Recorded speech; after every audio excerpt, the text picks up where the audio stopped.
Você já sentiu que sua vida precisava de uma pausa? Que seu coração busca por respostas, mas não sabe por onde começar? Caminho da Fé, Descobertas na Estrada da Alma. Não é apenas um livro, é uma jornada, uma história real de superação, fé e transformação que vai inspirar você a dar o próximo passo na sua vida. Descubra como desafios podem se transformar em lições e como cada momento pode ser uma oportunidade para se reconectar com o que realmente importa. Este livro é para quem busca mais do que histórias. Busca propósito, busca inspiração, busca a si mesmo. Disponível em e-book e na versão livro físico. Comece hoje sua jornada de transformação. Caminho da Fé. Descobertas na Estrada da Alma. O que você está esperando?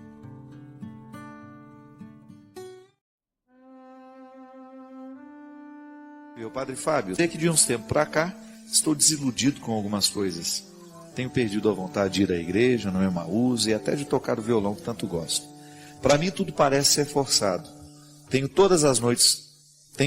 tentado todas as noites rezar, pedir a Deus para me ajudar, mas para mim tudo está sendo muito difícil. Como posso resolver isso? E tento e quero ter mais fé. Todos nós precisamos entender que a fé é um dom que nós recebemos de Deus e que precisa ser renovado. A nossa adesão ao Cristo precisa de ser renovada todos os dias. Muitas vezes o nosso desânimo espiritual acontece quando nós nos esquecemos que trabalhar para o reino não é o mesmo que viver o reino.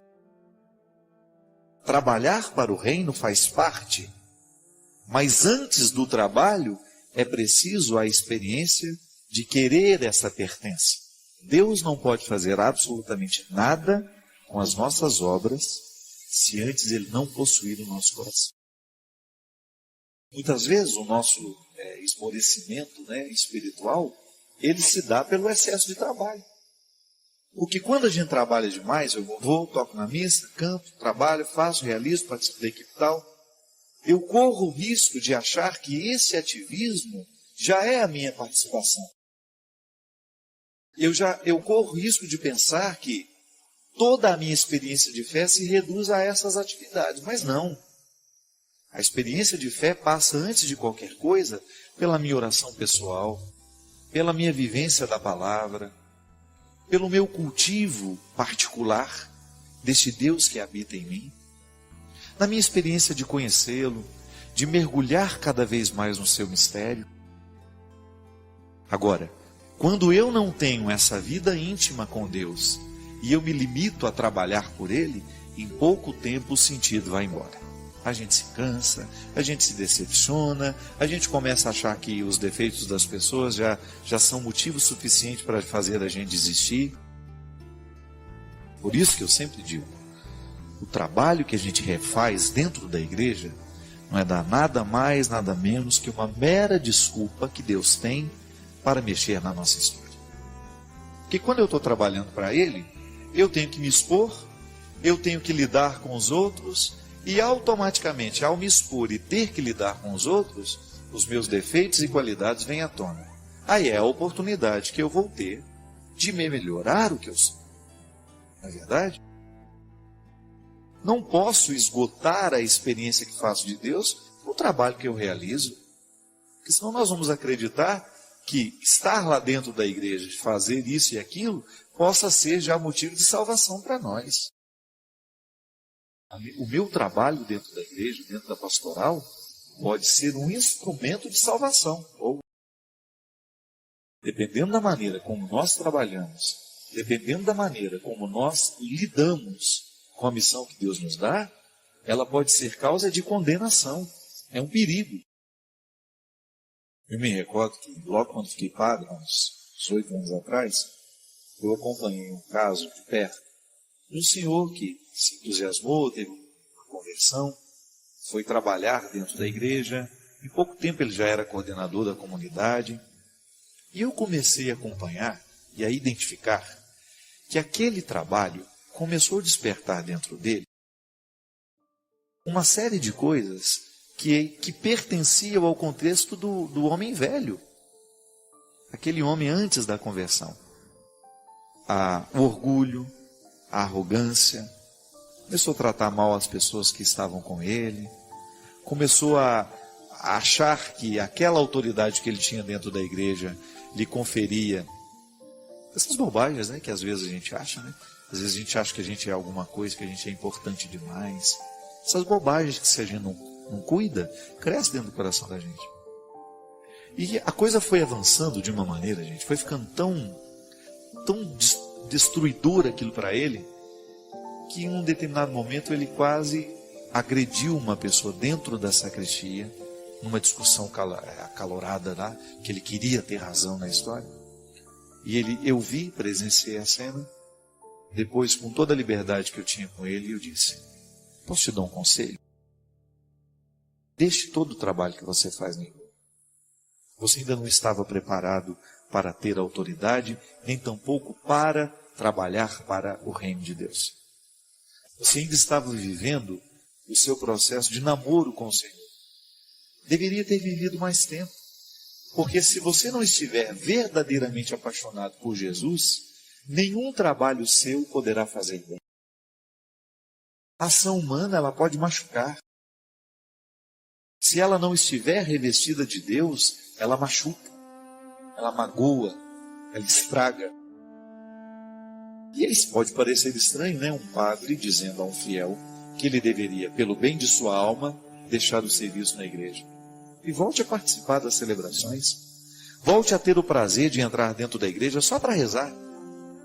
Para comungar com a comunidade, para celebrar com a comunidade, porque você ainda não está preparado para o trabalho. Para a gente trabalhar para Deus, a nossa conversão tem que estar em dia. Porque senão, minha gente, o nosso trabalho se transforma no lugar da nossa condenação. Pode observar. Quantas pessoas às vezes você conhece, que estão lá 20, 30 anos à frente de uma pastoral, que já estão totalmente esvaziadas de mística, porque só trabalham. Deixaram de ter amor por aquilo que fazem. Não preciso ir longe, não. Eu como padre, você que é padre que me assiste, seja honesto. Em muitos momentos da sua vida sacerdotal, se você não cuida, o seu ministério se transforma num trabalho só. A gente corre o risco de virar operário do reino, né? A gente executa, vou lá, presido uma missa, celebro isso, celebro aquilo, atendo uma confissão, vou atendo um doente.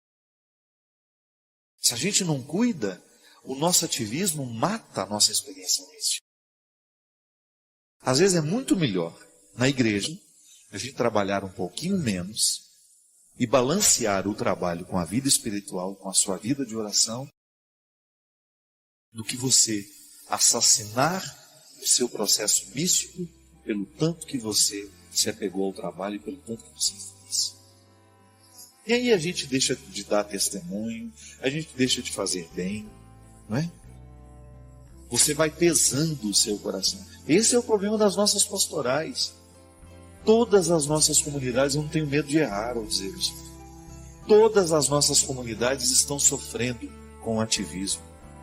Dos padres, das freiras, dos leigos. Por isso, nós estamos dando a Deus o nosso trabalho, mas a gente não está dando a Deus muitas vezes o nosso coração. Se eu não permito que Deus more em mim, como é que eu posso querer fazer alguma coisa por Ele?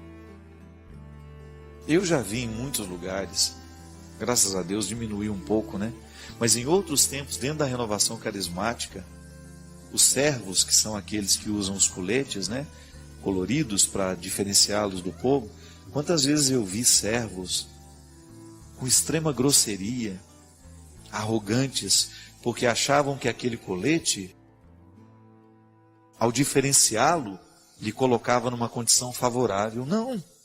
A Sagrada Escritura diz que a verdadeira autoridade está no serviço. Eu tenho autoridade e ao reconhecer a autoridade que o Senhor me dá, é para prestar um serviço, só tem sentido assim.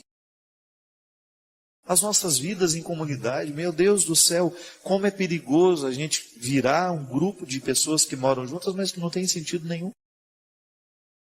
A vida perde o sentido, perde o sabor, se a gente se distancia da mística que nos reúne. Eu quero trabalhar para Deus. Eu trabalho para Deus o tempo todo. Mas eu preciso que, antes de trabalhar para Deus, que Deus trabalhe em mim. Porque só para isso o trabalho para Deus tem sentido. É porque ao trabalhar para Deus, eu estou dando a Ele a oportunidade que Ele trabalhe. Por isso eu convivo, tenho dificuldades, isso, aquilo.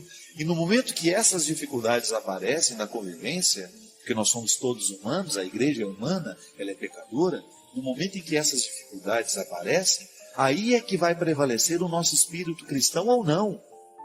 Se somos cristãos, se já estamos evoluídos nessa vida em Deus, nós saberemos identificar os nossos limites, cortá-los e recomeçar. Se não, nós vamos morrer com todos os nossos defeitos nos agulhando, nos machucando e o pior, dando um testemunho terrível para aqueles que não acreditam. Você sabe que o ateísmo no mundo, ele é gerado justamente por nós que cremos. Porque no momento que aquele me vê, eu digo que creio em Deus, mas o outro me vê tendo uma atitude de desumanidade, de injustiça, de arrogância, ele não vai acreditar em Deus justamente para... Bem, que Deus é este que esse cara diz acreditar, se ele não colocou no coração dele coisas boas? Então o ateísmo é gerado por nós que cremos. Agora, quando nós estamos vivendo a dinâmica deste Deus na nossa história, aí sim, nós seremos um instrumento de transformação onde a gente for. Sem arrogância, sem prepotências, mas com... Por isso, muito cuidado, viu? Se você já tem muito tempo que você está trabalhando para Deus, tente fazer esse balanço. Se o tanto que você trabalhou para Ele, se Ele trabalhou também em você. Se você trabalhou mais do que Ele trabalhou em você, cuidado.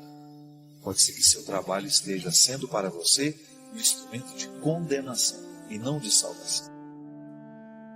Coordenador disso, coordenador daquilo, Cuidado.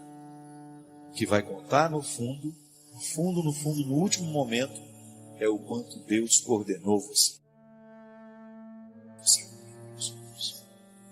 Mas é o quanto Ele coordenou você. Porque é isso que vai fazer a diferença. Não é verdade?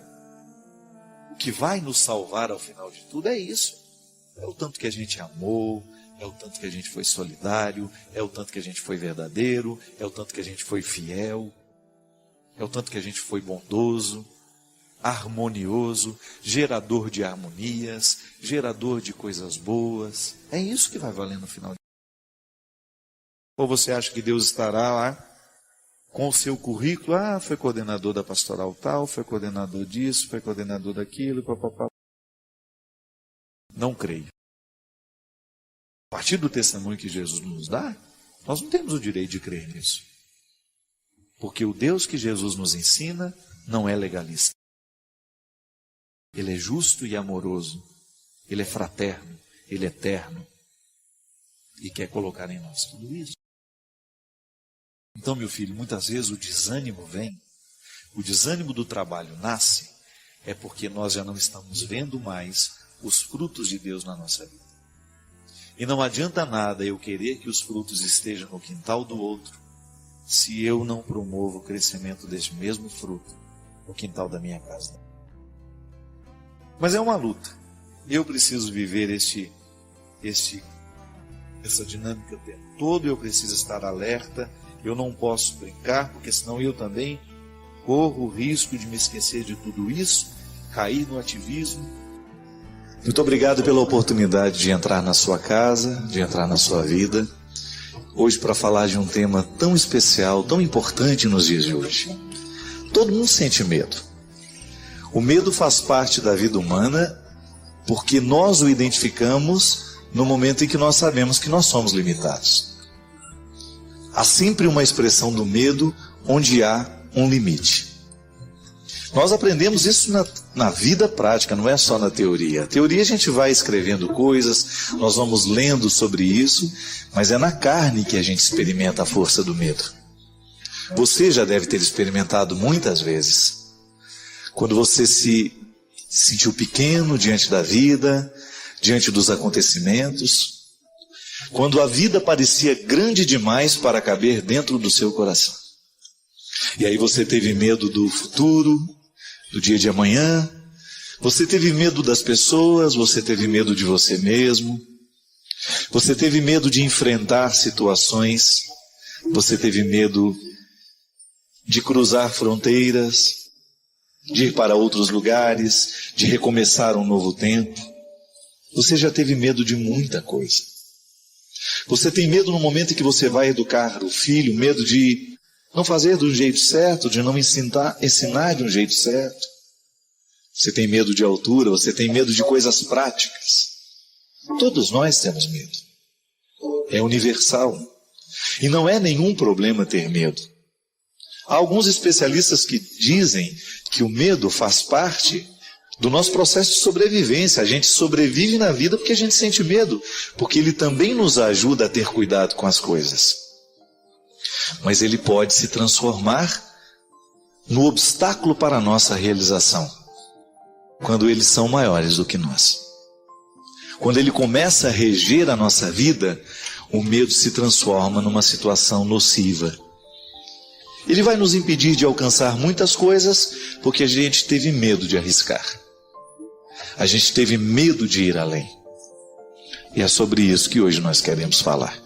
E é com muita alegria que hoje nós queremos tratar deste tema tão especial, tão necessário nos dias de hoje, uma vez que nós vivemos na época dos medos. Talvez seja uma consequência da vida moderna, destes tempos contemporâneos. Os medos que são próprios das grandes cidades, mas que também estão nas cidades do interior. O medo que atinge a todos nós e que precisa ser olhado de frente, para que na medida certa ele possa nos ajudar a alcançar os lugares para os quais verdadeiramente nós precisamos nos encaminhar. Aliás, padre, o senhor sabe que a recíproca é verdadeira, né? E eu acho que esse é um dos caminhos para diminuir os medos, é a gente ter amigos, né? É tão interessante que nessa criação do ser humano, Deus nos fez animais sociais, né? Ninguém é feliz sozinho. Então são esses afetos cotidianos, esse contato com o ser humano, essa confiança no ser humano, né? Que é tão bonito essa reflexão sobre a amizade, que isso ajuda a diminuir os medos. É muito bom quando a gente pode confiar em pessoas e pode contar com pessoas com as quais a gente possa conviver sem máscaras, né? Você pode chorar, você pode ficar triste, você pode contar os seus erros, os seus defeitos, e você saber assim, olha, é meu amigo, ele gosta de mim. Eu não preciso subir num pedestal para falar com ele, eu não preciso usar uma máscara, eu não preciso me fingir de super-herói, falar que eu sou maravilhoso, né? Mas é meu amigo. Sou eu mesmo, né? Sou eu mesmo, como deveria ser assim na relação dos pais com os filhos, né? Eu tenho me preocupado tanto, padre, quando eu vejo esses pais que querem que os seus filhos estejam em primeiro lugar no pódio sempre. E ele imagina que o filho é a melhor pessoa do mundo, e aquele filho começa a ter medo por causa disso. Então eu tenho que fingir uma personagem que eu não sou. E eu acho, padre, aqui, na alegria de estar no seu programa, né? É tão bom a gente poder encontrar pessoas assim, né? Que gostam da gente como a gente é. Que quando a gente erra, gosta da gente. Quando a gente acerta, gosta da gente. Sabendo das nossas perfeições e das nossas imperfeições, né? Acha que é muito mais gostoso uma viagem no vagão de trem acompanhado do que sozinho. Com certeza. Que a pior solidão que nós podemos enfrentar na vida é quando a gente não tem alguém para a gente dividir o que a gente pensa e o que a gente sente. Uhum. Porque você pode muito bem estar acompanhado. Costumo dizer, Gabriel, que existem algumas mulheres que já dormem com seus maridos há muitos e muitos anos, mas elas são solitárias. Da mesma forma como existem maridos que também já dormem há muitos e muitos anos com suas esposas e ainda se sentem solitários. Porque é muito ruim quando você precisa avançar na vida, seja do ponto de vista afetivo, ou seja do ponto de vista intelectual, e nós não temos alguém que nos ajude a fazer esse avanço. Quando a gente percebe que a gente não evoluiu o que a gente poderia evoluir, porque nos faltou influência para essa evolução acontecer. E às vezes eu fico pensando que grande parte da origem dos medos está justamente nessa solidão ontológica, digamos assim, né? A solidão do ser mesmo. Quando eu identifico que na vida eu estou sozinho, quando eu não tenho alguém para dividir os meus sentimentos mais profundos, quando eu não tenho alguém para dividir os meus pensamentos mais ousados, digamos assim, aquilo que em nós ainda não está organizado o suficiente para vir para fora, e que se não passar pelo crivo de alguém, sai de um jeito errado. É isso mesmo, cara. Tô pensando no que você está falando essa história de poder confiar no outro e ser autêntico e ao mesmo tempo não projetar no outro a nossa felicidade, né?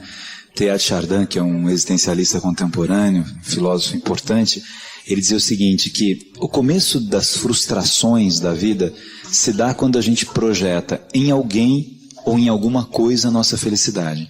Então assim, se eu, pai, projeto a minha felicidade no meu filho, vai ser difícil eu ser feliz. Não que eu não deva amar o meu filho, fazer sonhos para eles, tal, mas quando eu projeto a minha realização em alguém, é aquela mãe que não deu certo em algumas coisas na vida e sonha que a filha tenha que ser desse jeito. Esses dias eu vi num programa de televisão o desespero das mães para que as filhas fossem modelos, né? E uma mãe falava assim, eu sempre quis ser modelo, não deu certo, ela vai ser, né? Quer dizer, a menina não tem nem o direito de querer ser alguma coisa porque a mãe projetou nela. Então assim, quando eu projeto a minha felicidade em alguém, dificilmente eu vou ser feliz, ou em alguma coisa. A gente percebe assim que no cotidiano as pessoas se frustram muito porque pequenas coisas dão errado. Então eu queria comprar aquele carro, não deu certo. Eu queria fazer aquela viagem, não deu certo. Não que eu não possa fazer essas coisas, mas eu acho que esse sentimento de que eu sou menor do que essas coisas me faz muito mal. Porque eu estou vivendo a vida em função de uma pessoa que eu projetei ou de uma coisa. Santo Agostinho, né, quando faz aquela oração linda, né, ó tarde vos amei, ele diz desse Deus que estava tão perto e ele buscava tão longe. E eu acho que o sentido da felicidade é assim também. Ela está aqui dentro da gente. E a gente vai buscando longe. E quando a gente tem o hábito de reclamar, de achar que as coisas são ruins, não adianta. Você pode ter um castelo, você pode ter o que você quiser, que você vai ser infeliz. Porque lá dentro você não conhece ainda, né? Ficar ausente de si mesmo, né? Quando a gente está ausente de nós mesmos, a nossa busca fica tudo muito para fora e as nossas projeções são muito grandes. E a gente se infelicita muito no momento das projeções. O significado da cruz na vida de todos nós, acreditar no poder redentor que ela tem na nossa vida e até mesmo varrer da nossa mentalidade a visão dolorista, muitas vezes masoquista, que nós podemos fazer, até mesmo de uma visão equivocada do sofrimento. Primeiro que é interessante a gente entender que a cruz é um lugar de redenção, é de purificação. Ela não é um lugar para ficar, é passagem. A cruz será sempre um itinerário para a gente alcançar grandes resultados. Eu sei que no nosso cristianismo nós ficamos muito fixados na cruz. E até é interessante às vezes a gente identificar algumas cruzes sem o Cristo. Só para lembrar que ela foi um lugar da passagem. Mas o lugar do cristão, o destino final de todo cristão é o sepulcro vazio. É a ressurreição de Jesus que nos enche de coragem, para que a gente tenha condições de passar pelo processo da cruz. É tão gratificante nós identificarmos a dimensão positiva da cruz.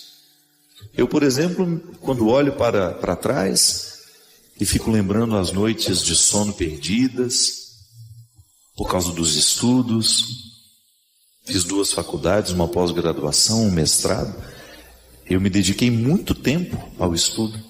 E não é fácil estudar. Por mais prazeroso que seja conhecer, sempre tem aquela parcela de renúncia. Eu me lembro do meu mestrado, as aulas começavam 1h.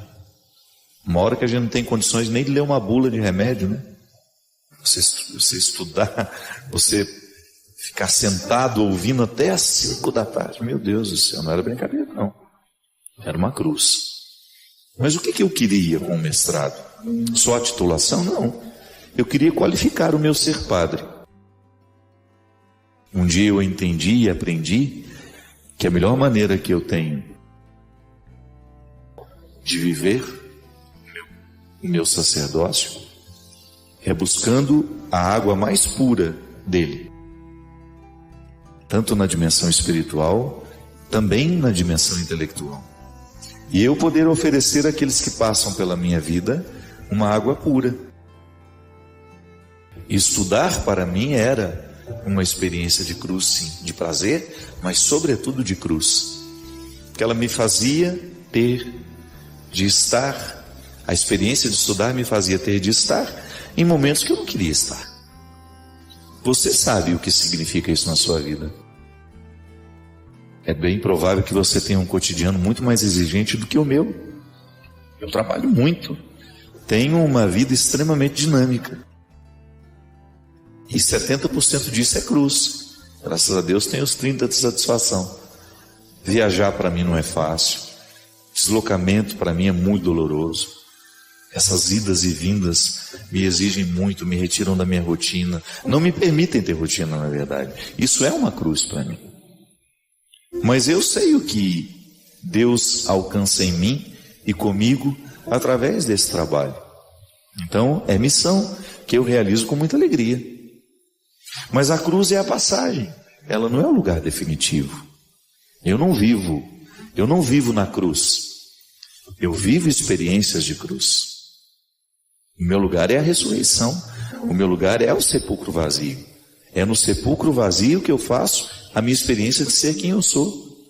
Eu sou pura esperança. Toda a esperança do sepulcro está em mim. A mãe é o tercinho o dia inteiro na mão, o dia inteiro ligada na canção nova, ela está vendo uma palestra, ela está rezando. A minha mãe enfrenta o sofrimento dela de maneira muito redentora. Eu que sou padre não consigo viver igual a vida. É uma meta de vida para mim, minha mãe. Um cristianismo que talvez eu consiga alcançar daqui 10, 15, 20, 30 anos, não sei. A cruz é o lugar da minha proteção. Você sabe por quê? Estaremos sempre expostos quando vamos sofrer. É o momento da indigência. Você entra no hospital e você vê ali a indigência. Nós não estamos protegidos nem pelas roupas que usamos no dia a dia. Dentro do hospital usamos um traje hospitalar para facilitar a lida com a gente. Aquilo já demonstra que estamos indigentes. Você não está no seu salto alto, eu não estou no meu sapato, não estou com a minha camisa, você não está com a sua. Não usamos as roupas que cobrem a nossa indigência. Pelo contrário, usamos roupas que evidenciam a nossa indigência. Aquele momento, o momento do sofrimento, o momento da dor, o momento da luta. O sofrimento é a indigência. E nós ficamos desprotegidos. Quando você chora diante de alguém, você está desprotegido. A sua sensibilidade, o outro tem você nas mãos naquele momento. Agora a cruz, quando eu tenho essa marca internalizada dentro de mim, que é a convicção, viu?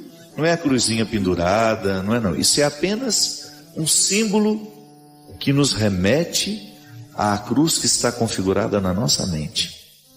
Eu sei o significado do cristianismo. E por isso eu tenho uma cruz no peito, que é material, que pode ser levada, tirada.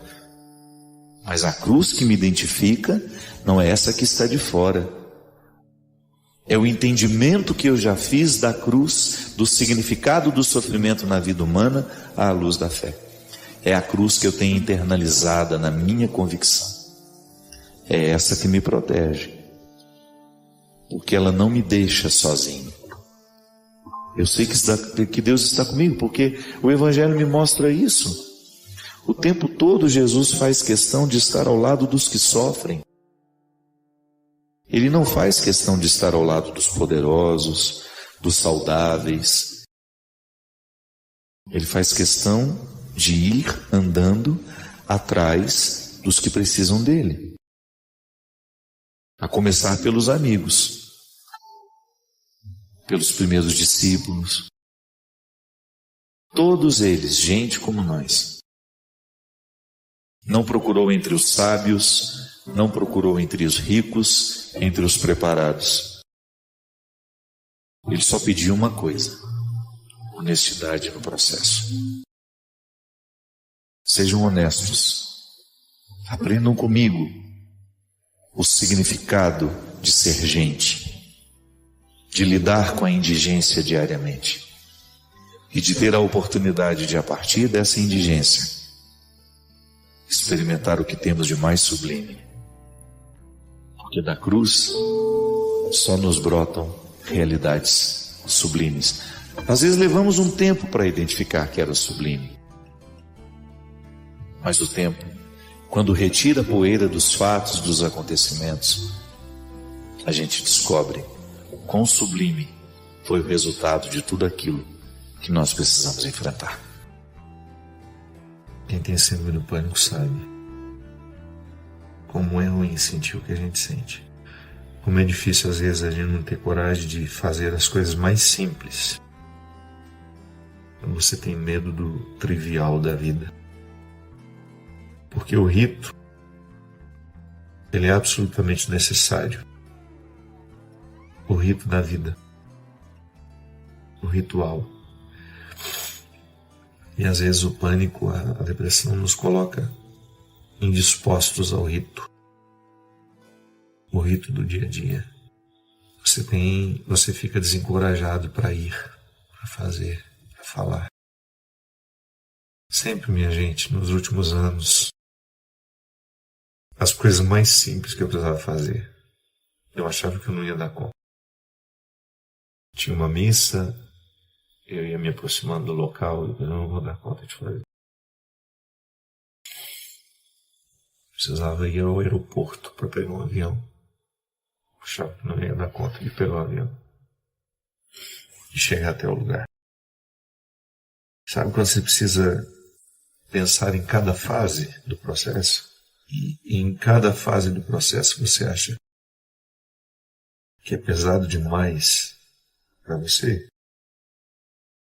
O Paulo, que é o motorista que me levou durante todos esses anos, nas distâncias mais curtas, ele me levava para o aeroporto às vezes 2, 3 vezes na semana. E ele se tornou um simbólico para mim de segurança, sabe? Eu nunca disse isso para ele. Eu entrava dentro do carro, né? Nos últimos anos, quando ia chegando a hora de ir, eu tinha algum desarranjo físico, sabe? Ou tinha uma febre, eu tinha diarreia, tinha ânsia de vômito, tinha tanta coisa. Aí parava o carro, eu entrava, chegava no aeroporto. Quando eu precisava descer do carro, eu olhava para ele assim. Ele sem ter ideia do que se passava dentro de mim, né? Geralmente eu me despedia dele assim: meu amigo, não vejo a hora de lhe ver de novo. Ele ria. E assim, quando eu chegava em Guarulhos, era a melhor coisa que tinha, era ver o Paulo ali no meio das pessoas. Então, quando vai ficando um processo difícil,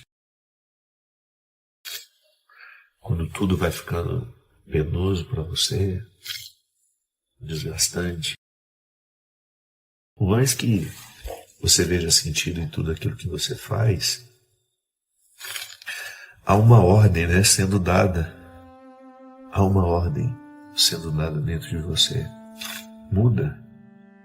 Mexe as peças do jogo, né? Faça alguma coisa. Do jeito que você está jogando, você está perdendo. Aí você entra numa outra dimensão. Nossa, mas o que eu faço? Quantas vezes eu escuto isso, né? Você não pode parar.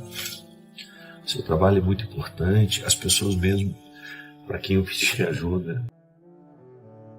Quantas vezes eu ouvia isso? Mas você já parou para pensar quantas pessoas assistem esse programa? Eu falei, sim, penso toda hora. Mas você já parou para pensar quantas pessoas se alimentam do seu trabalho? Sim, eu penso toda hora. E até qual é o ponto de limite para que o meu desgaste justifique, né, o bem que eu faço?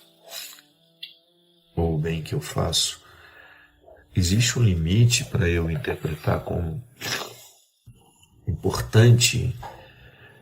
Será que existe algum direito em tudo isso, né?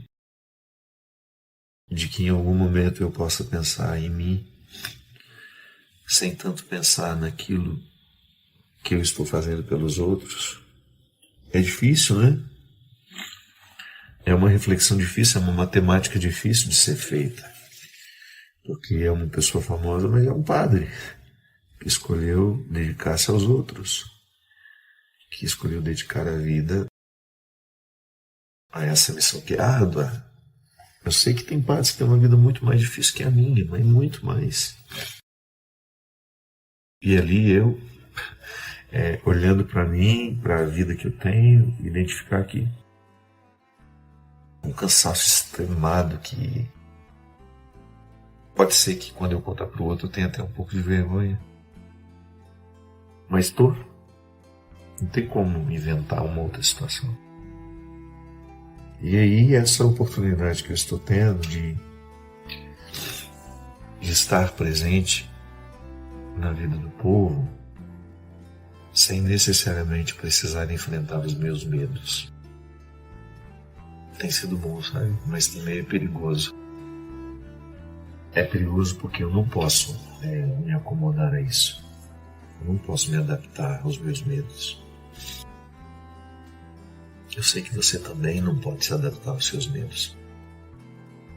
Quando a gente se adapta aos nossos medos, o que acontece?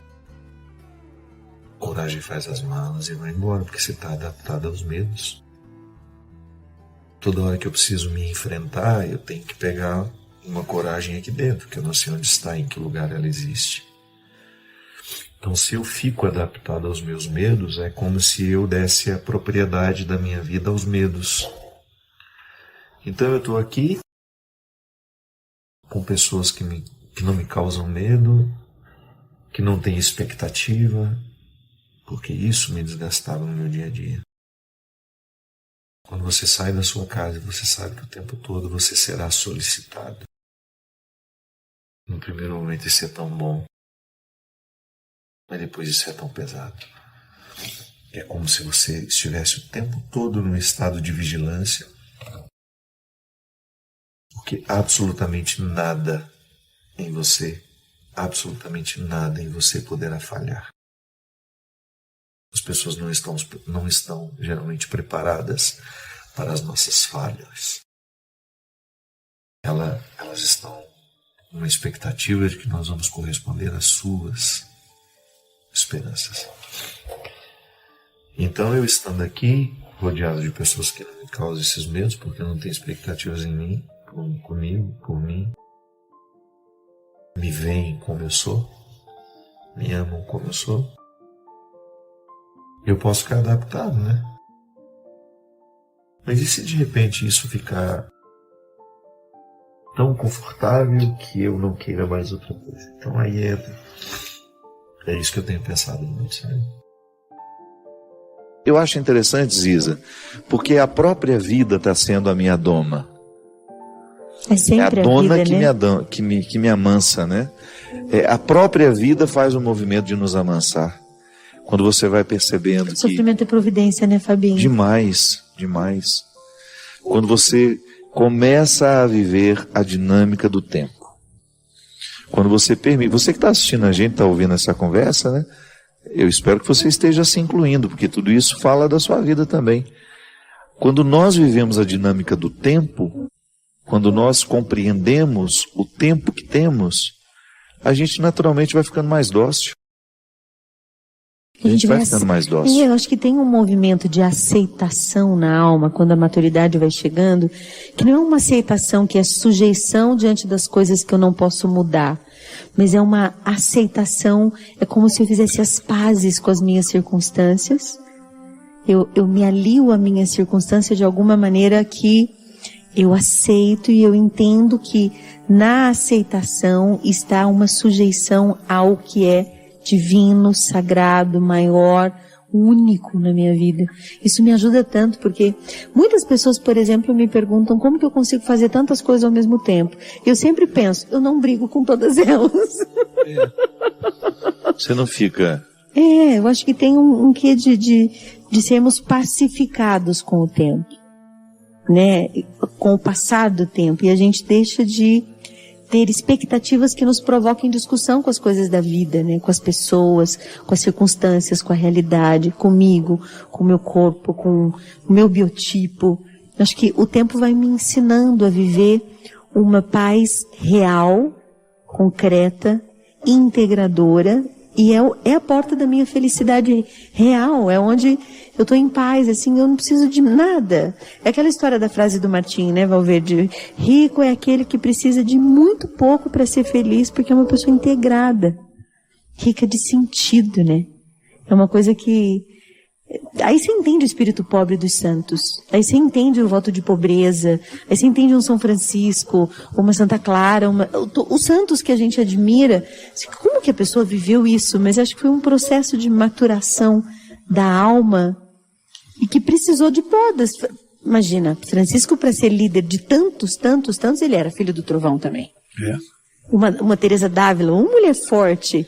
E o bonito que Francisco compreendeu a pobreza com uma leveza que não é comum a gente encontrar, né? Eu já vivi o voto da pobreza e já convivi com pessoas que tinham o voto de pobreza e que eram extremamente amargas. Pesadas. Por serem e nada pobres. pobres. Não, justamente, porque não tem nada no seu nome. A pobreza é uma relação, não tem uma conta né? bancária, não tem, mas tem um amargor na alma que a empobrece da pior forma. A pobreza material é só uma consequência, né? Porque se eu vivo a pobreza material, eu tenho que naturalmente buscar a riqueza do espírito, que é a riqueza da convivência, o tornar-me uma pessoa leve e agradável. Né? Esse é o sentido. E você não tem muita coisa materialmente, mas você tem um conjunto de riqueza espiritual interior que supre tudo isso, inclusive lhe fazendo ser muito querido por aqueles que têm oportunidades diferentes das nossas.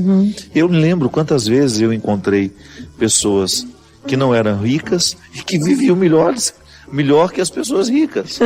Tamanho o conjunto de oportunidades, porque elas eram leves, elas eram agradáveis e todo mundo queria ter por perto. Sim. Tá, não tem dinheiro, mas ela é tão agradável, vamos levá-la com a gente paga para ela. Quantas vezes na minha vida eu vi isso? Por causa de uma leveza interior, sem nenhum rancor com a pobreza, aquela pessoa parecia ser muito rica. Sim. Era muito mais rica do que aquela. Né? E é rica mesmo, uma pessoa assim, não né? parece, né? É sim. É aquela sensação de ter tudo o que tem e o que é em si o tempo todo. Levemente, simplesmente, né? Eu quero tanto ser assim. Deus me ajude. Pois é. Deus me ajude.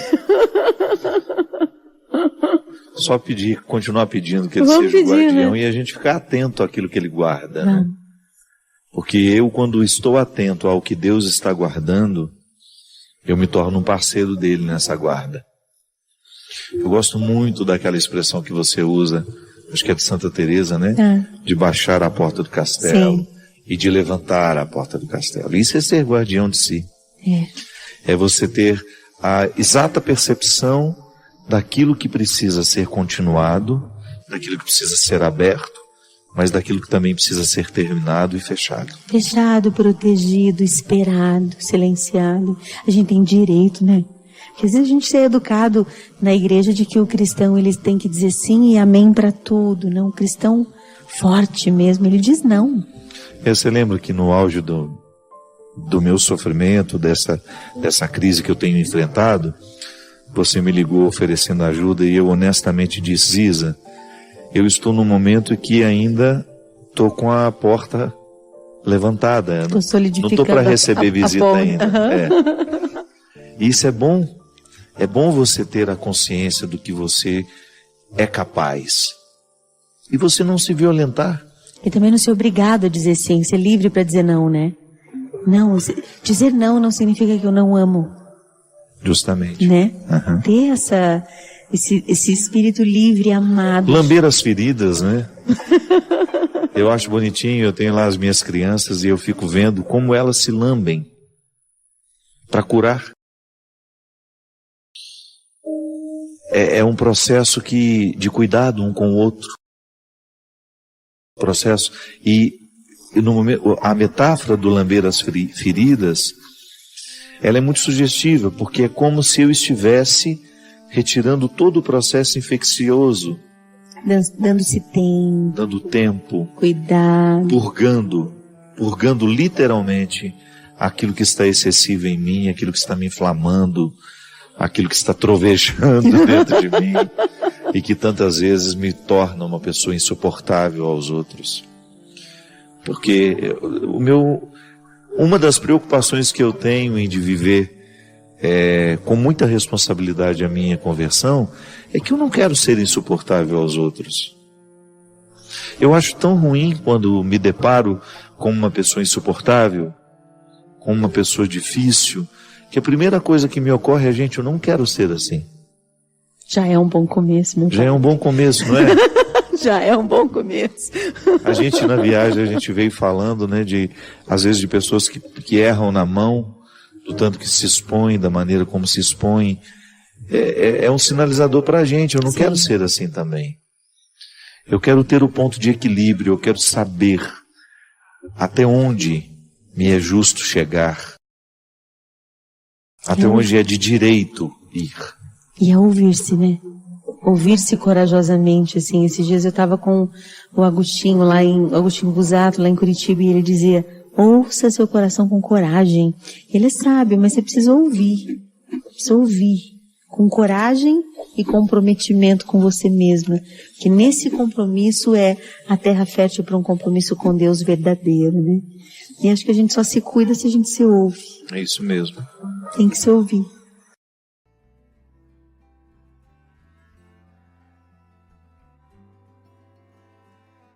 Inclusive, a gente até vive alguns aprendizados que só a perda de alguém muito essencial na nossa vida nos ensina. Uma delas é aquilo que o poeta Mia Couto, o escritor moçambicano, fala de maneira tão interessante. O morto amado, ele nunca para de morrer. Todos os dias você tem de conviver com aquela morte. Tá vendo? É assim. Eu preciso entender que para eu chegar ao contexto dessa libertação, de ser capaz de organizar esse luto, eu terei que matar os meus fantasmas diariamente, eu terei que administrar a notícia novamente. Morreu, não existe mais. E buscar os recursos que a vida pode me oferecer para que eu tenha condições de chegar a essa superação. Deus nos amadurece para que a gente tenha condições de compreender este refrão, que o verso tem reverso, que o direito tem um avesso, que o de graça tem seu preço, que a vida tem contrários. Mas mesmo nesses contrários, a gente pode ser muito, muito, muito harmonioso. E que a grandeza de uma alma depende justamente da capacidade que essa alma tem de reconciliar os contrários dentro de si. Então a liberdade interior me ajuda a fazer isso. Me ajuda a dar a Deus, me ajuda a perder. Quantas coisas eu já perdi na minha vida? Quantas pessoas eu já perdi na minha vida? Tem gente que tem ciúme do carro e fica bravíssimo, perde todo o equilíbrio quando fica sabendo que alguém usou o carro dele. Ou quando teve um risquinho ali, ele perde a paz, ele não dorme. Nós nos apegamos a situações, nós nos apegamos a pessoas, nós nos apegamos a status, nós nos apegamos até à imagem que temos. Tem gente que não aceita o processo do envelhecimento porque tem um apego à imagem que tinha na juventude. Falta de liberdade interior nos faz ficar cada vez mais apegados. O que é o ciúme? É um apego desordenado a uma pessoa, a uma situação, a um objeto. Esse feliz para sempre, ele existe desde que você compreenda este feliz para sempre como uma luta diária para que o contentamento de estar um com o outro nasça da luta do empenho de fazer essa relação dar certo. Nós não temos o direito de pegar os contos de fadas e trazê-los para a nossa vida como se nós tivéssemos a obrigação de desempenhar os mesmos papéis daqueles que estão escritos na literatura. Não. A palavra de São Paulo em Gálatas nos fala de maneira brilhante, de maneira primorosa. É para sermos verdadeiramente livres que Cristo nos libertou. Permanecei, pois, firmes e não vos deixeis sujeitar de novo ao jugo da escravidão. Olha como o processo não termina no momento em que nós ficamos livres. Eu, ao ser libertado, ao dar um passo na direção da minha liberdade interior, eu preciso zelar para que as situações não venham me oprimir novamente. Porque todas as estruturas que nos escravizam continuam. Eu me lembro quando a minha irmã morreu, meu Deus do céu. Eu pensei que eu nunca mais seria capaz de me alegrar com alguma coisa. Tamanha era a profundidade daquela dor. Eu vendo a minha mãe sepultar a minha irmã, eu fiquei pensando, eu acho que a minha mãe nunca mais será capaz de sorrir, de se alegrar por alguma situação. Mas ela, envolvida pela graça de Deus, foi aos poucos se restabelecendo. E você que conhece a dona Ana sabe como essa mulher não se economiza nas alegrias, né? Sem objetivos um ser humano não vai longe. Mas o objetivo é sempre um fator que está ligado a um ideal. Eu quero isso para mim. Mas o que eu reconheço hoje ainda não me dá condições de viver a realização desse objetivo. Então aí você vai se colocar, se equalizar no tempo do empenho. Mas que as suas metas, elas não desconsiderem o seu processo atual. Eu não posso ter uma meta que desconsidere o que eu sou. Eu preciso amarrar as minhas metas à minha realidade. E na realidade eu sempre posso interferir. Mas eu acho que é o tempo. O tempo é maravilhoso e ele é pai da verdade em tudo, mostra tudo.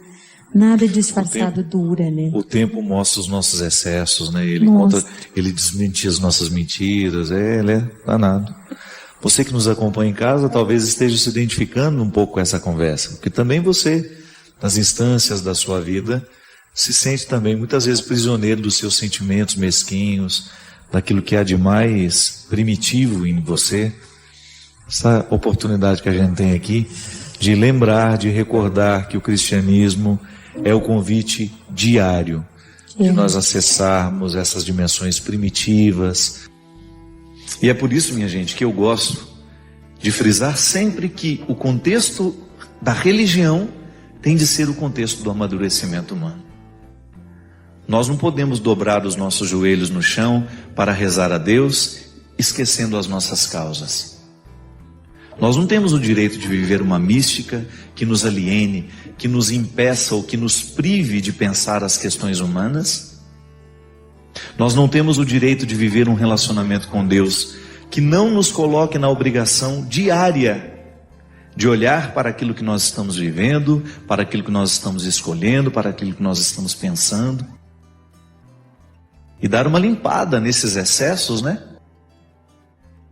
A força do Evangelho, a libertação que ele provoca em nós, é justamente para que a gente tenha condições de superar as nossas mazelas, ir ao encontro dos que precisam de nós, estabelecer com eles comunhão, ainda que eles continuem diferentes de nós. Cada um assume a regra que escolheu para viver. E eu fico percebendo, Ziza, que às vezes nós ainda estamos tão distantes da proposta cristã, dessa fraternidade, justamente porque não somos livres. Você falou tudo. Verdadeira, né? Às vezes a gente experimenta sentimentos tão mesquinhos diante do sucesso do outro, diante da beleza que o outro provoca, diante da arte que o outro... Dói, né? Que coisa estranha isso, não é? É imaturidade, na verdade. Na verdade, acho que essa falta... Não adianta, para a gente se alegrar com o outro, a gente precisa estar livre e feliz com o que a gente está vivendo. Senão você fica invejando o jardim do vizinho, né? Inevitável. Inevitável. E se alegrar com o outro é bom, só porque é leve. Só acontece se for verdadeiro. Enfim, a gente dá na cara, né? Vê na cara. Mas se de vez em quando alguém não nos retira desse senso comum e nos apresenta uma maneira nova de interpretar a realidade, a gente corre o risco de ficar acorrentado nas mesquinharias, né, do senso comum. Pensar diferente, pensar alto. Não era a proposta de Jesus? Ele não mudava a cabeça de quem ele encontrava para melhor, né? Ele fazia com que aquelas pessoas saíssem de um contexto antigo de interpretação de si mesmo, do outro, do amigo, da política, da religião, e fazia com que aquela pessoa avançasse aqui pela cabeça. O coração só muda depois que a cabeça pensou diferente. E é tão importante, minha gente, você sentir que você não está estagnado. Nós vivemos num tempo de tantas escravidões, as escravidões do preconceito. Meu Deus do céu, às vezes nós assistimos a um debate político e as pessoas se atacam de maneira, meu Pai de misericórdia, e você fica pensando, você vê o desrespeito de um ser humano pelo outro, você vê o tempo todo, você assiste a um noticiário e você fica percebendo a crueldade sendo cada vez mais presente entre nós. Por quê? Porque falta uma mentalidade que nos liberte. Falta uma mentalidade que nos dê condições de olhar para o outro com um pouco mais de amor, de olhar para o outro que vive a sexualidade diferente de nós, que fez opções diferentes de nós, e a gente ser capaz de ter um respeito por aquela pessoa, de não tratá-la com descrédito, como se ela fosse um ser humano de segunda grandeza. Hoje é aquele momento em que Jesus diz que se você quiser vir, você terá que abrir mão dos seus contextos para descobrir o contexto dele. Se traga você. Traga você, e a partir do momento que você se apresenta a ele, ele vai fazer uma grande obra na sua vida. Às vezes nós resgatamos o instinto tribal para poder nos justificar dos medos que a gente sente, das inseguranças que a gente carrega. Dá vergonha de admitir, eu sou ciumenta. Eu sou insegura às vezes, eu tenho medo às vezes. A gente tem vergonha de dizer pra gente mesmo quem a gente é. E eu, de verdade, acredito e experimento muito que a misericórdia de Deus é um espaço maravilhoso para viver. É grande, sabe? É um lugar onde você entra e dá para respirar em paz e dizer, Jesus, olha que tipinho eu ando sendo aqui. Vamos conversar nós dois. Quero ser assim não, né? Ser livre é um projeto que nunca termina, né? Nós nunca estamos totalmente libertos. A antropologia cristã, ela nos ensina que a nossa liberdade interior precisa ser libertada diariamente. Porque é um dom. É um dom que me pede uma tarefa. Não recebo de mão beijada, né? Como se diz comumente quando as coisas são muito fáceis. Deus nos deu a liberdade como um dom. Eu trago dentro de mim, você traz em você, todos nós recebemos. Agora, ser livre é outra coisa. É como você ter uma planta que precisa crescer mediante o cuidado que a gente tem com ela.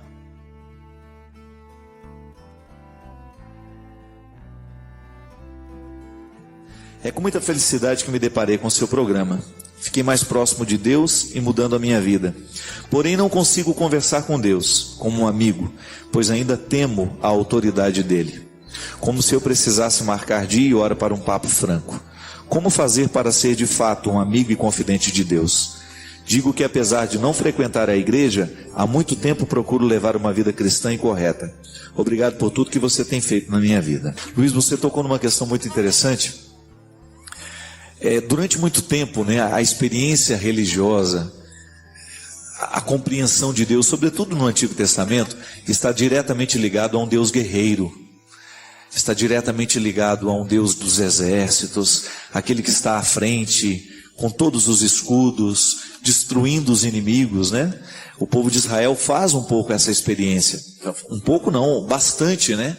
Essa experiência de um Deus tremendo. De um Deus que treme as bases por causa do medo que ele provoca. É um Deus guerreiro. E o Novo Testamento é o aperfeiçoamento desta visão. Este Deus guerreiro é visto de maneira amorosa, porque você tem lá no Antigo Testamento a imagem de um Deus guerreiro, de um Deus que está pronto para abater o inimigo. E em Jesus você tem um Deus que está disposto a amar o inimigo. Olha como mudou. Então aquela visão de que Deus antes estava pronto para derrubar e derrotar o inimigo, agora está pronto para acolher. A mesa está posta e os miseráveis estão convidados para participar do banquete. Veja bem que no contexto do Antigo Testamento existe a força de um discurso segregando mesmo, julgando para fora. Que a partir do momento que o diferente é meu inimigo, a partir do momento que a tribo vizinha, que não comunga da mesma crença que eu, é minha inimiga, eu tenho o direito de falar de maneira grosseira mesmo, eu tenho o direito de usar de armas para combater. E aí a igreja, ela pôs a mão, pediu o perdão, sobretudo pelo tempo da Inquisição, quando de maneira terrível, pelas forças do momento presente, da história daquela época, daquele momento, as pessoas que não criam da mesma forma eram julgadas na fogueira, eram queimadas em praça pública para que os hereges pudessem ver e diante do medo não fazerem a mesma coisa. Veja bem, nós não podemos fazer a religião viver, ser a tradução e ser vivida na experiência do medo. Quantas vezes na sua vida, talvez, Luiz, você tenha vivido o mesmo que eu vivi, quando a imposição de uma verdade nos era feita pela força do medo. Não faça isso porque Deus castiga. Não faça aquilo porque Deus tem os olhos grandes e Ele está vendo tudo que nós estamos fazendo para depois nos castigar. Não vejo por aí, meu amigo. Jesus me autoriza a enxergar Deus de forma diferente. Deus tem os olhos grandes, é para me observar e me amar. É para me ajudar a vencer os meus limites. É para me ajudar a encaminhar as coisas da melhor forma. Não é para me vigiar, não. Não é para ficar de olho no que eu estou fazendo de certo ou de errado. Mesmo porque os meus erros, eles atingem primeiramente a mim. É engraçado isso, né? Mas às vezes a gente tem a ingenuidade de pensar que o meu erro é um agravo contra Deus. Claro que é um agravo contra Deus, mas só é agravo contra Deus porque é agravo contra mim. Deus me ama e a partir do momento que eu me machuco, Deus sente as consequências do meu erro. É como você sabe disso na prática. Você ama o seu filho e ele usa droga. A droga do seu filho atenta primeiramente contra ele, mas porque atenta contra ele e a gente o ama, a gente sente também. A consequência do pecado na nossa vida atinge a Deus por causa disso. Não é que Deus é um velho aborrecido que fica lá lamentando, ciumento, não. A imagem de Deus precisa ser reconstruída. O Deus que sofre com o pecado da humanidade, ele sofre porque sabe que o pecado é uma agressão ao coração humano. E porque Ele nos criou de maneira amorosa e quer nos manter de maneira amorosa nesta relação, então o nosso pecado o atinge. Quando a gente começa a pensar esse Deus a partir do medo, a gente não entende esse amor. A gente acha que Ele está punindo por punir. A gente acha que Ele está fazendo a vigilância porque não quer a nossa felicidade. E é muito perigosa, minha gente, a experiência religiosa que está pautada na vigilância e no medo. Michel Foucault, um grande filósofo, dizia de maneira muito interessante, muito sábia, que a vigilância e a punição são mecanismos de controle. Quantas vezes na educação dos filhos a gente usa da vigilância e do poder, do medo, né? Só que tem o seguinte, a vigilância e o medo não nos educa. Ela apenas nos controla por um tempo. E depois que você já não tem mais o poder da vigilância e do medo, você esquece, não tem o valor incorporado. É igual aquela velha história. Tem uma plaquinha lá, proibido pisar na grama. A gente olha para o lado, olha para o outro, não tem ninguém vigiando, a gente pisa. É porque a gente não entendeu o valor do jardim. A vigilância e a punição estão muitas vezes a serviço da minha falta de reconhecimento do valor. Se eu sei que é um valor, eu não vou pisar na grama. Se eu reconheci o jardim como um bem público que precisa ser preservado, eu não vou pisar. É igual, a gente não precisa andar na testa, olha, não me bata, não me agrida, não me mate. Mas infelizmente algumas pessoas batem, algumas pessoas agridem. Não me traia, não é? A gente não precisa escrever isso. Agora, o outro, infelizmente eu estou na mão do outro. Quando eu saio da minha casa, eu estou dependendo do valor que o outro aprendeu ou não, de respeitar a minha vida. Eu saio e respeito a vida do outro, por quê? Minha mãe me ensinou esse valor, meu pai me ensinou esse valor. O meu caráter foi moldado para compreender o outro como um valor absoluto, que eu não posso banalizar. Agora, se eu não faço, se eu não vivo, é porque eu não descobri, eu não desdobrei o valor em atitude concreta. É muito interessante isso, minha gente. Olha como a religião repercute dentro de nós.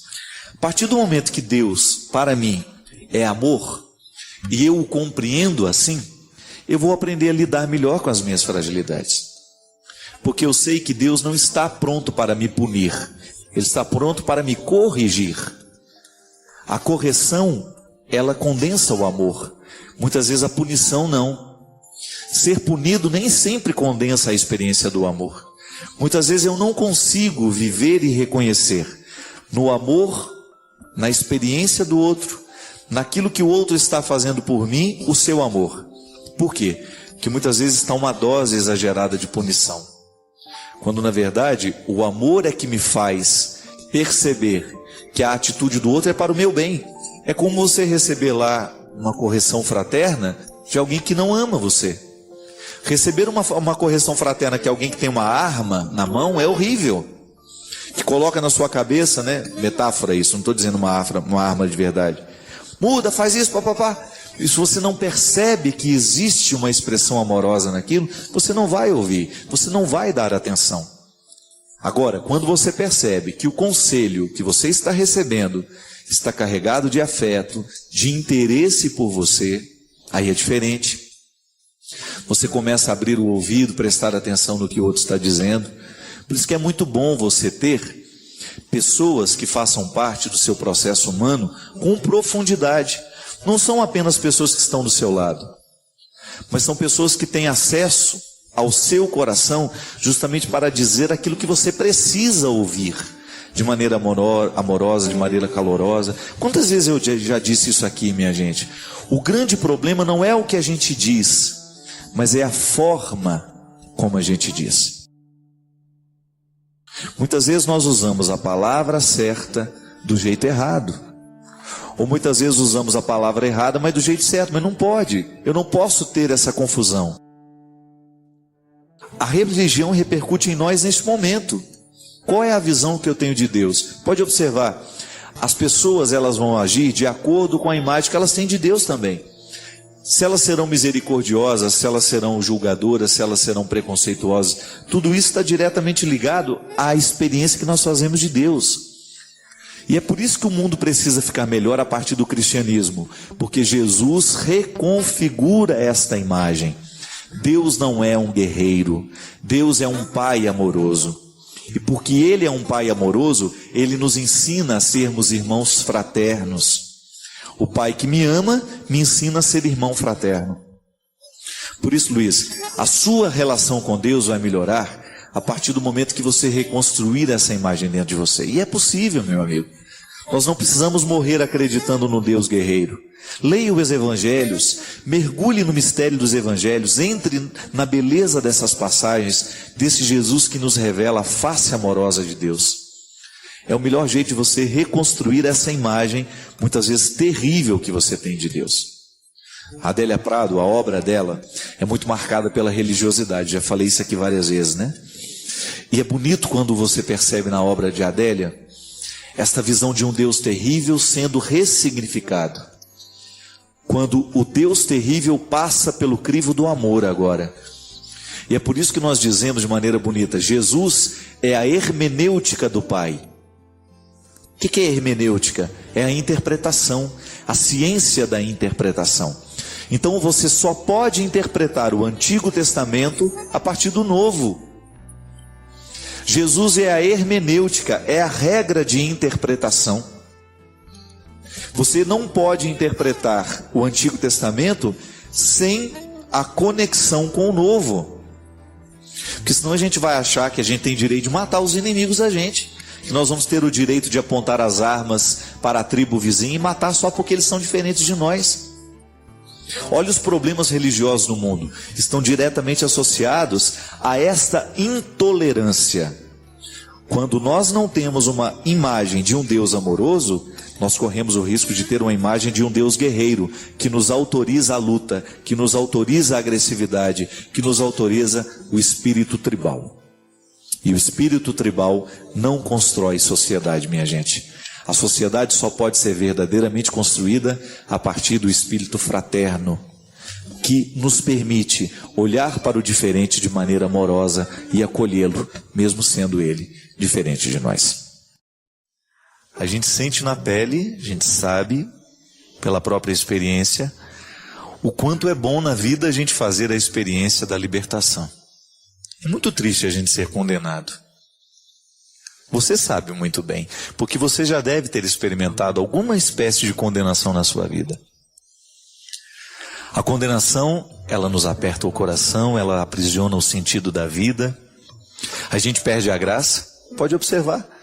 O condenado, ele fica sem graça.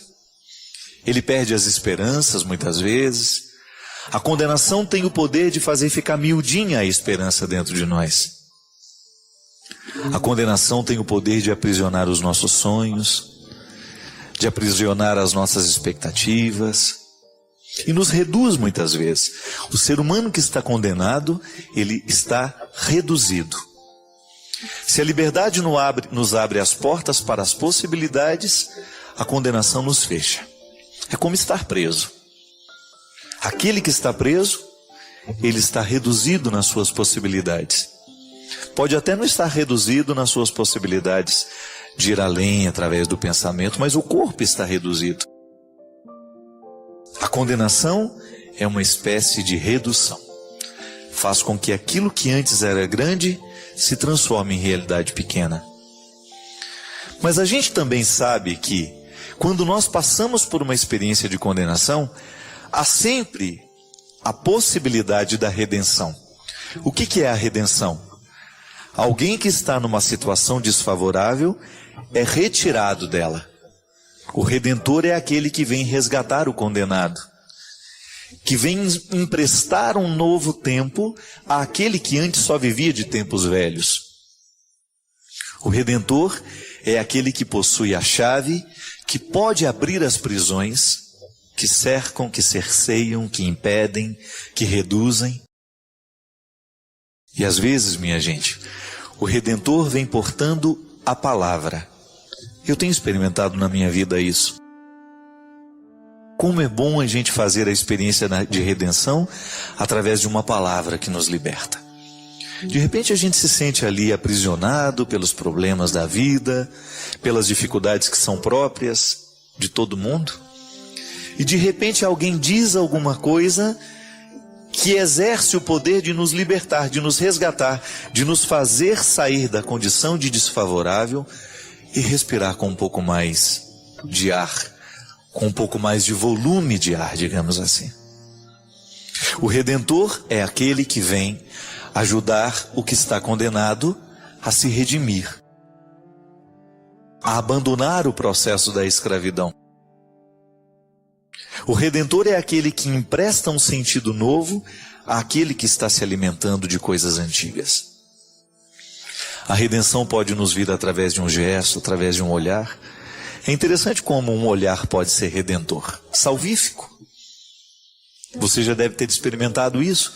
De repente você chega num lugar que você não conhece ninguém, você fica meio perdido e de repente você é encontrado por um olhar que lhe conhece. E ele lhe sorri através dos olhos. Existem olhares que sorriem, não é verdade? E você sente que aquela pessoa lhe salva do anonimato, lhe salva daquele momento de desconforto. É muito ruim você estar num lugar onde as pessoas se conhecem e você não conhece ninguém. E de repente um olhar é salvífico. Ele lhe encontra e lhe traz para o meio. Ele lhe resgata. ele lhe coloca no centro. O olhar redentor, a palavra redentora, o gesto redentor. Fico pensando, minha gente, que na doença, quando nós estamos fragilizados, nós precisamos muito de olhares e gestos redentores. É por isso que você que é médico pode exercer de maneira muito bonita na vida dos seus pacientes esse poder de ser redentor. O outro está numa situação desfavorável, está doente, não sabe o que tem, não sabe compreender da mesma forma como você compreende. Aí, a sua informação carinhosa, explicando para o doente o que ele tem, é uma maneira de resgatá-lo, é uma maneira de emprestar a ele a possibilidade de enfrentar com um pouquinho mais de qualidade aquele momento difícil. Hoje eu estou motivado a dizer tudo isso por uma razão muito simples. Hoje eu passei o dia em Barretos, acabei de chegar agora para fazer o programa. E lá pude fazer a experiência de conhecer os detalhes do Hospital do Câncer. Aliás, um dos hospitais que mais atende paciente de cânceres no Brasil hoje. Pacientes de câncer do Brasil inteiro são levados para Barretos. E eu fui lá. Nós já somos parceiros do hospital desde o ano passado. Ajudamos o grande Henrique Prata, que seguindo o sonho do pai, está mantendo aquela obra e fazendo crescer cada vez mais. E o bonito que motiva o coração do Henrique, sabe o que é? É fazer um hospital 100% SUS. Todo o atendimento que acontece em Barretos, no Hospital do Câncer, é gratuito. E ele enchia os olhos hoje, a voz de emoção, para dizer: padre, estes são os melhores instrumentos que existem no mundo para o tratamento, para diagnosticar. Só que lá nos grandes hospitais só os ricos podem usar. Aqui não. Esses aparelhos estão à disposição do nosso povo pobre, a quem não tem o direito de pagar. O gesto do Henrique Prata é um gesto redentor. Ele faz sair da condição desfavorável aquele que está sofrendo e empresta para essas pessoas, no momento da dificuldade do câncer, pelo menos um ambiente de tratamento em que a pessoa saiba: eu aqui estou recebendo o que existe de melhor. E num determinado momento o Léo falou assim: Henrique, como é que começou toda essa história desse hospital que hoje é tão grandioso? E ele falou assim: Léo, o meu pai já era um apaixonado por esse trabalho e ele tinha um hospital onde ele estava queimando todo o dinheiro da família. Ele queimava todo o patrimônio da nossa família porque o meu pai era um médico que não sabia cobrar das pessoas para atendê-las. A mãe do Henrique também é médica. E os dois, fazendo esse trabalho naquele hospital que era deles, estava queimando o nosso patrimônio. E ele falou assim: a gente tinha tanta raiva do hospital que a gente tinha vontade de pôr fogo no hospital. Que era um núcleozinho onde o pai dele já fazia esse trabalho bonito, beneficente. E um belo dia, depois de pagar mais de $1.500.000 de dívida daquele hospital do meu pai, por causa das muitas caridades que ele fazia, um dia eu fui lá para tentar resolver aquilo, para acabar com essa história, para o meu pai não terminar de queimar o dinheiro dele. E de repente, um daqueles médicos que ajudavam meu pai me chamou lá dentro e só falou para mim assim: Henrique, ajuda a gente aqui numa questão aqui no hospital que nós estamos precisando. E mostrou para ele uma pequena sala ambulatorial que existia e disse: se a gente trocar esse foco de luz, acendeu para ele ver, se a gente trocar esse foco de luz e colocar um outro que custa $5.500 de sala ambulatorial, nós vamos passar a ter uma pequena sala de cirurgia. Ele falou: meu Deus do céu, eu vim aqui justamente para solucionar o prejuízo, né? Para acabar com essa história toda. E esse homem agora ainda me pede uma peça, uma luz, que custa $5.500. Ele saiu lá do hospital naquele dia, foi dormir com aquela história da luz, do foco de luz que precisava ser modificado para passar a operar as pessoas ali.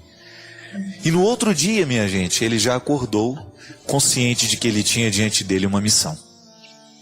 Veja bem que Deus mexeu no coração do Henrique a partir de um foco de luz que precisava ser trocado.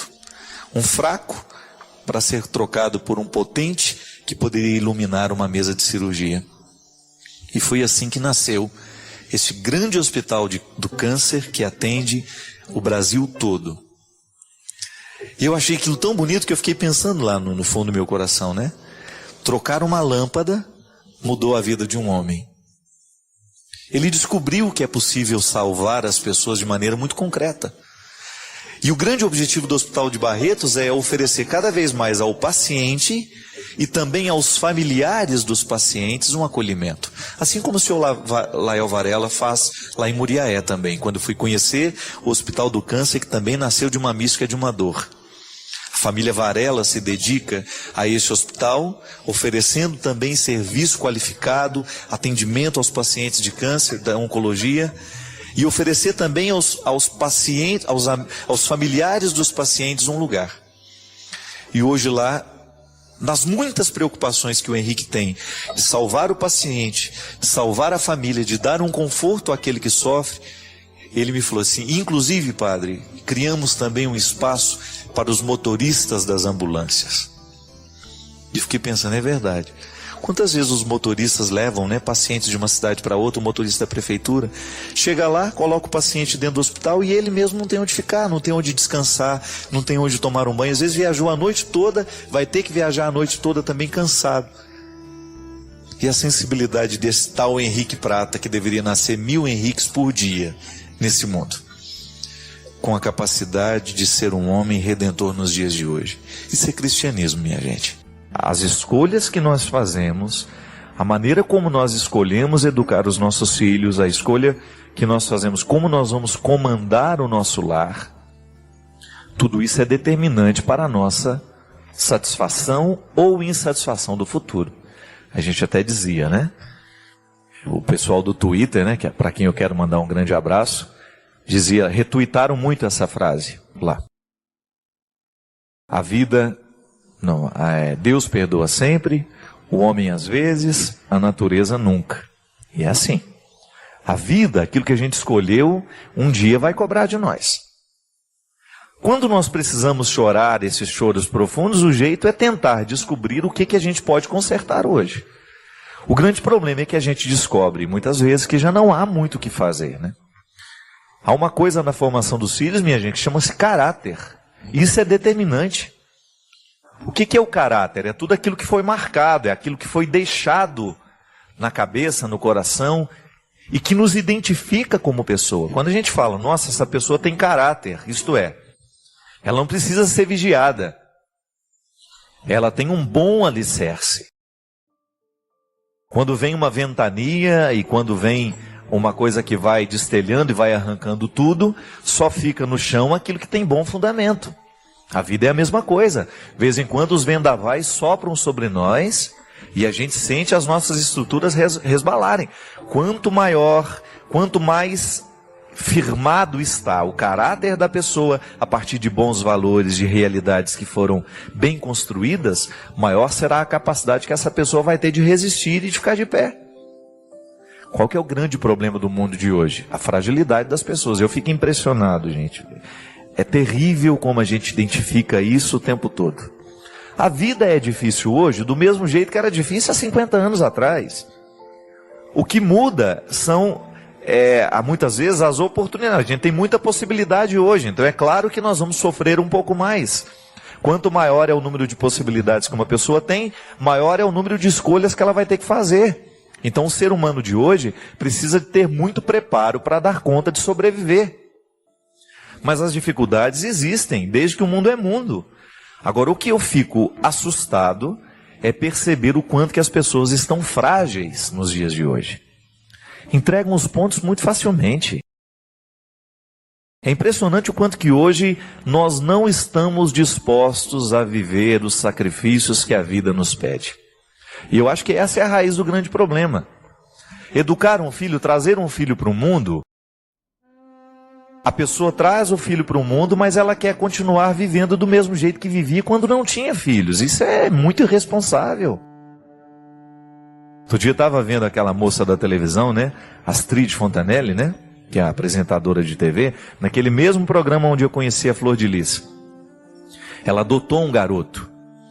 E a apresentadora de televisão estava perguntando, e aí, Astrid, como é que está a sua vida agora, depois que a criança veio? Ela foi totalmente modificada. Só com essa frase, você já sabe que a Astrid está no caminho certo. Filho que não modifica totalmente a vida da mãe e do pai, não está sendo bem administrado. Aí a apresentadora falou, mas como assim? O que mudou? Ela falou assim, eu não saio mais como saía no passado.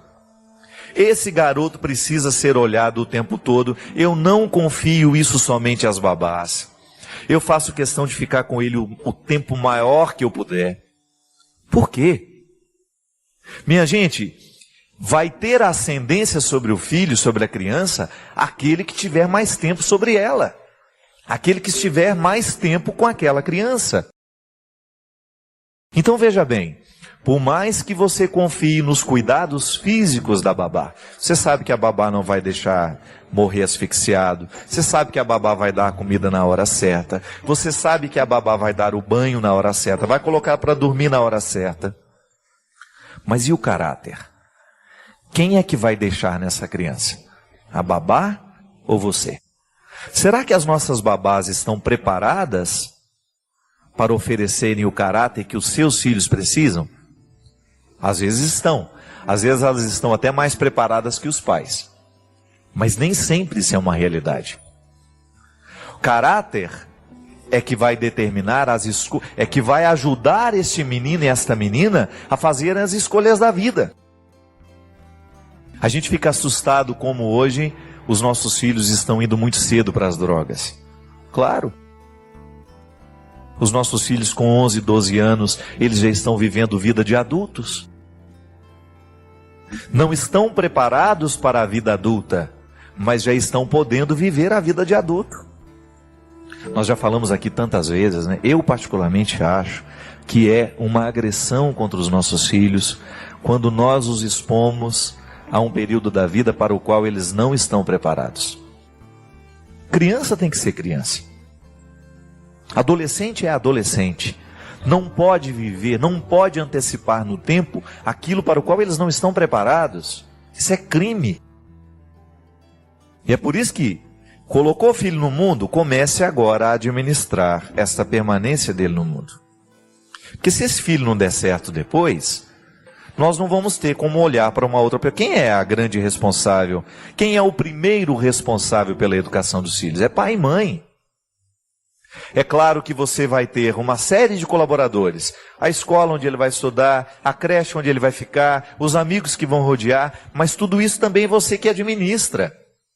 Se você não tem aquele trabalho todo dia de saber o que foi que aconteceu na escola, como é que ele está de vez em quando fazer uma visita lá, perguntar ao professor, como é o comportamento do meu filho aqui dentro, porque nem sempre o filho que você tem dentro de casa é o filho que a professora tem lá. Às vezes existe uma diferença muito grande. Será que o lar está se estendendo para a escola? Será que a escola está estendendo para o lar? Nem sempre. Às vezes nós temos diferença. Então é preciso que aquele que colocou no mundo administre tudo isso. Porque senão vai chorar depois. Ah, nós vamos ter que colocar limite para esse filho. Coloque. É melhor colocar agora do que lamentar não ter colocado depois. Aí o filho fica frágil demais, aos 18, aos 20 anos. A gente falava isso aqui na semana passada da mulher. Padre, o senhor fala de quem está na droga, o senhor fala de quem está na prostituição, mas o senhor não fala de quem está na preguiça. É verdade, a preguiça hoje é uma coisa terrível. Por quê? Ela está diretamente ligada à fragilidade. Eu não sei onde é que começou isso. O que é uma realidade muito concreta é que nós estamos perdendo a capacidade de viver sacrifícios. Gente, nós queremos tudo muito fácil. Se aquilo vai dar um pouquinho de trabalho, a gente acha que não vale a pena. A gente deixa para lá. Eu vi histórias do meu lado. Não estou contando coisas que eu só vi de longe, não. Eu vi muita gente ao meu lado não dar certo. Por quê? Porque não quis fazer o sacrifício na hora certa. Não quis estudar naquele colégio, por quê? Porque ele era exigente demais. Ah, vai para o outro que é mais ou menos. Que não vai dar tanto trabalho assim. Isso é honesto? É honesto a gente trocar aquilo que vai nos preparar melhor para o futuro, só porque nós vamos ter que sofrer um pouquinho mais? Não é possível. essa ascese cristã, né, que muita gente critica. Ah, a igreja pregou demais o sacrifício. Tá, eu posso até concordar que em alguns momentos isso foi exagerada a pregação. Mas hoje também, essa cultura laissez-faire, né, faz o que quer, é tudo muito solto. Isso não vai construir gente também. Se eu quero um resultado, eu tenho que saber que para conseguir aquele resultado no futuro, eu tenho que me empenhar no presente. Não dá certo, gente. Não vai dar certo se você deixar crescer de qualquer jeito, se você não impor limites, se você não disser não na hora certa, se não disser o sim na hora certa, se você não tiver aquele sacrifício todo dia, fazer a lição de casa. Não é só filho que tem que fazer a lição de casa. Pai e mãe tem que fazer a lição de casa. E o que é a lição de casa? Como foi o dia hoje? Onde que você foi? Como é que foi aquela história lá? Não se trata de investigar, não. Se trata de ficar amigo, de procurar estabelecer esse diálogo, que dá trabalho. É chato mesmo. Às vezes você chega em casa cansado, precisando de um descanso, e você chega lá querendo ficar livre de todo mundo, e aí você acaba abrindo mão disso. Tudo bem. Um dia não dá, está cansado demais, mas você não pode abrir mão disso todo dia. Quantas vezes você vê os menininhos, né, pequenininhos, eu falo isso no livro do Sequestro da Subjetividade, Quem Me Roubou de Mim. É um livro que eu recomendo para todos os pais. Por quê? Porque ele fala disso. Tem exemplos lá concretos de uma mãe que não consegue lidar com o filho de 5 anos. O filho de 5 anos manda nela. Tem total autoridade sobre ela, por quê? Porque ela tem medo de contrariar a criança. Então nós precisamos tomar muito cuidado, porque às vezes nós, ao não impor o limite na hora certa, a gente acaba plantando um problema muito sério para o futuro. E volto a dizer, a vida só pode dar certo mediante a experiência sincera de um sacrifício bem feito, de uma renúncia bem feita, porque é isso que vai dar condições para a gente poder chegar lá e ter o direito de sentar e descansar. Não tem como descansar desta missão de ser pai. É o dia a dia, é luta, ninguém mandou você casar, ninguém mandou você ter filho, ninguém lhe obrigou a isso. É escolha. Então, se você fez essa escolha, você precisa ter essa responsabilidade todo dia. E isso não vai ficar pesado à medida que você ama, gente. Quando o amor é que resolve tudo isso. Isso que é interessante também. Você percebe que quando você ama alguém de verdade, você é capaz de fazer sacrifício. E você vai descobrindo o próprio caminho que o amor indica para falar o não na hora certa e dizer o sim na hora certa. É assim que tem que ser, não adianta. Agora, é luta, é sacrifício? É. Mas ninguém diz também que seria muito fácil.